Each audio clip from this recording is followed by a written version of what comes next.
नमस्कार, कैसे हैं आप सभी। बहुत बहुत स्वागत है आप सभी का एस्ट्रो तक में। मैं हूं राखी मिश्रा और आज हम बात करेंगे बुध के राशि परिवर्तन के बारे में। बुध एक बार फिर राशि परिवर्तन करने जा रहे हैं। बुध इस बार 27 नवंबर को सुबह 5:41 पर वृश्चिक राशि से निकल करके धनु राशि में प्रवेश करेंगे। बुध का राशि परिवर्तन हमेशा ही बहुत महत्वपूर्ण माना जाता है। बहुत ही फास्ट मूविंग प्लैनेट है। एक राशि में, एक भाव में बुध करीब करीब 23 दिन से लेकर के 28 दिन तक गोचर करते हैं। बुध को बुद्धि का कारक ग्रह माना गया है। तर्क वितर्क के लिए भी बुध को ही कारक माना जाता है और इसके साथ ही कम्युनिकेशन के लिए, व्यवसाय के लिए यानी कि बिजनेस के लिए भी बुध को ही देखा जाता है। आपकी एजुकेशन कैसी रहेगी वो भी बुध से ही देखा जाता है। अगर आपकी कुंडली में बुध शुभ प्रभाव में है या शुभ भावों में बैठे हुए हैं तो आपकी एजुकेशन में बहुत ही शुभ फल देते हैं। वहीं अगर बुध आपकी कुंडली में अस्त हो या फिर नकारात्मक हो, प्रभाव दे रहे हों, तो आपके एजुकेशन में कई बार रुकावटें भी देखने के लिए मिलती हैं। और इसके साथ ही आपके कम्युनिकेशन यानी कि जो आपकी भाषा है, आप कई बारी प्रभावशाली भाषा नहीं बोल पाते। कम्युनिकेशन में आपको मुश्किल होती है, अपनी बातों को रखने में भी आपको मुश्किलों का सामना करना पड़ता है। इस बार जब बुध वृश्चिक राशि से निकल करके धनु राशि में प्रवेश करेंगे तो अलग अलग राशियों पर इनका अलग अलग प्रभाव देखा जाएगा, क्योंकि ज्योतिष में किसी भी ग्रह के गोचर को बहुत ही महत्वपूर्ण माना गया है। तो इस बार बुध का ये गोचर वृश्चिक राशि से निकल करके धनु राशि में जब 27 नवंबर को बुध ग्रह प्रवेश करेंगे तो ये अलग अलग कुंडलियों पे, अलग अलग राशियों पे उनका क्या प्रभाव रहेगा। आज जानेंगे मेष राशि से लेकर के कन्या राशि तक बुध का ये गोचर क्या लेकर के आ रहा है। सबसे पहले बात करते हैं मेष राशि के बारे में। मेष राशि के लिए ये जो गोचर है आपके नवम भाव में है, यानी कि भाग्य भाव में है। तो इस समय आपको भाग्य का साथ तो मिलेगा ही, इसके साथ ही ये जो समय है आपके लिए काफ़ी शुभ प्रभाव लेकर के भी आ रहा है। इससे आपको आपकी कुंडली में जो आपका मन है वो धार्मिक कार्यों में तो लगेगा ही, अध्यात्म की तरफ बढ़ेगा। छोटी मोटी यात्राएं भी आपकी हो सकती हैं। इसके साथ ही जो लोग काफ़ी समय से प्रयास कर रहे हैं कॉम्पिटिटिव एग्ज़ामों के लिए, उनके लिए भी ये समय शुभ है। आपके सफल होने की संभावनाएं पहले से ज़्यादा बढ़ जाती हैं। इसके साथ ही जो भी बच्चे हायर एजुकेशन के लिए तैयारी कर रहे हैं उनके लिए भी ये समय शुभ है। बात करेंगे वृषभ राशि के बारे में। वृषभ राशि के लिए ये जो गोचर है आपके अष्टम भाव में है, यानी कि आयु के भाव में है, छुपाव के भाव में है। इसको दुख का भाव भी कहा है, छुपे हुए दुख का भाव, जिसे आप किसी से जाहिर नहीं कर पाते, बता नहीं पाते, छुपाव। इसके साथ ही ससुराल पक्ष के लिए भी हम अष्टम भाव को ही देखते हैं। तो इस समय पे आपको सबसे ज़रूरत है कि आप अपनी सेहत का खासा ख्याल रखें। इसके साथ ही पेट संबंधी समस्याएं होने की भी संभावनाएं हैं, तो उसका भी आपको ध्यान रखने की बहुत ज़रूरत है। किसी भी तरह के वाद विवाद से इस समय आपको बचना है, लड़ाई झगड़े से आपको बचना है।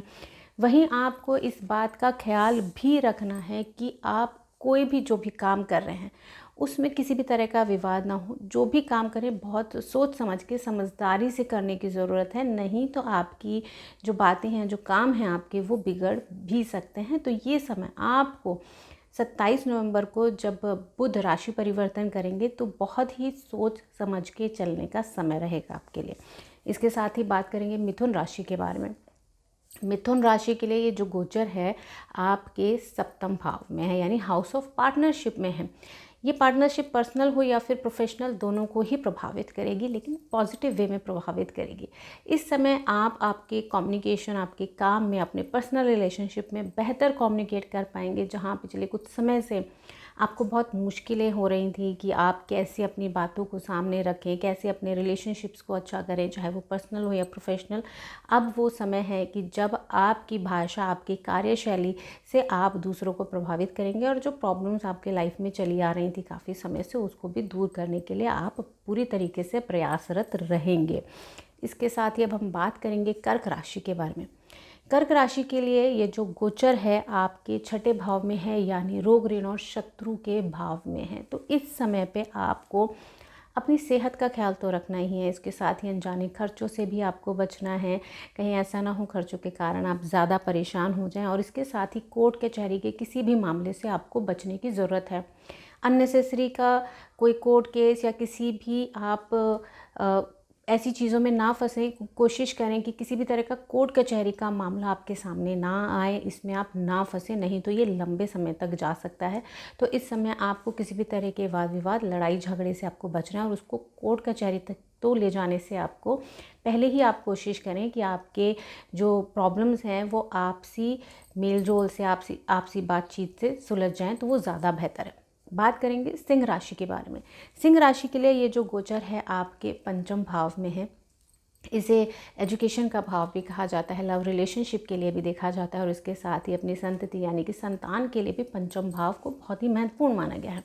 तो इस समय ये जो बुध का गोचर है आपके पंचम भाव में है, तो इस समय आपके जो रिलेशनशिप हैं, ओवरऑल जो आपकी चीज़ें हैं वो पहले से बेहतर होंगी। आपकी लाइफ में डेवलपमेंट की तरफ, ग्रोथ की तरफ आप आगे बढ़ेंगे और इसके साथ ही आपके रिलेशनशिप भी पहले से बेहतर होंगे। वहीं जिन पेरेंट्स को अपने बच्चों को लेकर के खासी चिंता थी, उनकी चिंताएं भी दूर होंगी और जो काफ़ी लंबे समय से प्रयासरत थे, नव दंपति जो बच्चे के लिए कोशिश कर रहे थे, उनके लिए भी ये पॉजिटिव समय है, उचित समय है। इसके साथ ही आपकी आर्थिक स्थिति पहले से बेहतर भी होगी, तो ये समय आपके लिए पॉजिटिव है। अब बात करेंगे कन्या राशि के बारे में। कन्या राशि के लिए ये जो समय है, आपका जो गोचर होगा इस समय आपके लिए चतुर्थ भाव में यानी कि 4th हाउस में होना जा रहा है। इस समय इसको हम माता का भाव भी कहते हैं, सुख का भाव भी कहा जाता है और इसके लिए, इसके साथ साथ प्रॉपर्टी के लिए भी हम 4th हाउस को बहुत ही मजबूती से देखना चाहते हैं। अगर आपका 4th हाउस मजबूत है तो आपके जीवन में सुख सुविधाओं की कमी नहीं होती है। माता से आपके रिलेशनशिप अच्छे होते हैं, अपनी माँ से रिलेशनशिप अच्छे होते हैं और वहीं आपको प्रॉपर्टी से रिलेटेड भी प्रॉब्लम्स का सामना नहीं करना पड़ता। तो इस समय ये जो गोचर है, बुध का गोचर आपके चतुर्थ भाव में हो रहा है, धनु राशि में हो रहा है, तो ये समय आपके लिए अच्छा है। आपके लिए यात्रा के योग भी बनते हैं। इसके साथ ही आपको अपने सीनियर से, अपने सबॉर्डिनेट से, आपके आसपास का जो माहौल रहेगा वो काफ़ी सपोर्टिव रहेगा, लोगों का सपोर्ट आपको मिलेगा।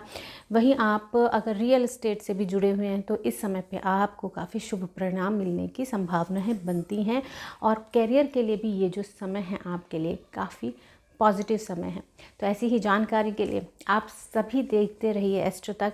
Thank you so much. आप सभी का दिन शुभ हो। एस्ट्रो तक ऐप पर आपको मिलेगा भविष्य से जुड़े हर सवाल का जवाब। डाउनलोड कीजिए एस्ट्रो तक ऐप और चुटकी में जुड़िए इंडिया के बेस्ट एस्ट्रोलॉजर से।